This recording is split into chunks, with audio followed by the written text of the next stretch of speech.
Afternoon all, and welcome back to the workshop. So this afternoon we've been trying to mark out the bow and put in our lines ready for cutting out the main or the basic shape on the bandsaw.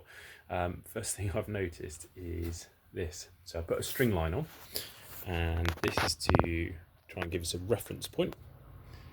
And if you look up that bow, you can see just how curved the piece of wood actually is. So when we look at it here, we can see that it's massively biased. I don't know if I can get my finger in there. You can see it's massively biased, and the end of the bow actually sits here rather than central with that bit of wood, and that's because the wood, as it's dried, or the certain tensions in it, has actually pulled the bow over that direction. So we've had to try and account for that as we've gone along. So believe it or not, that string is perfectly straight down there.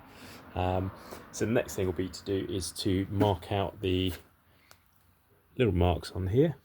Again, let's see if we can get that in focus. Stupid phone won't allow me to turn things around when I want it to. There we go.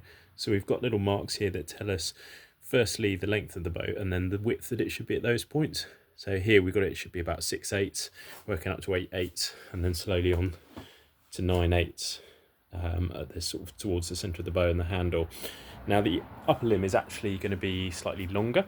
There'll be more limb to stretch there, and the reason I've chosen this particular end is because there is actually some faults in the wood here. Now I don't know if that's just staining or old knots or what have you, but I don't want to take a chance. So this limb will actually have slightly less flex on it than the bottom limb down here, which seems pretty flawless.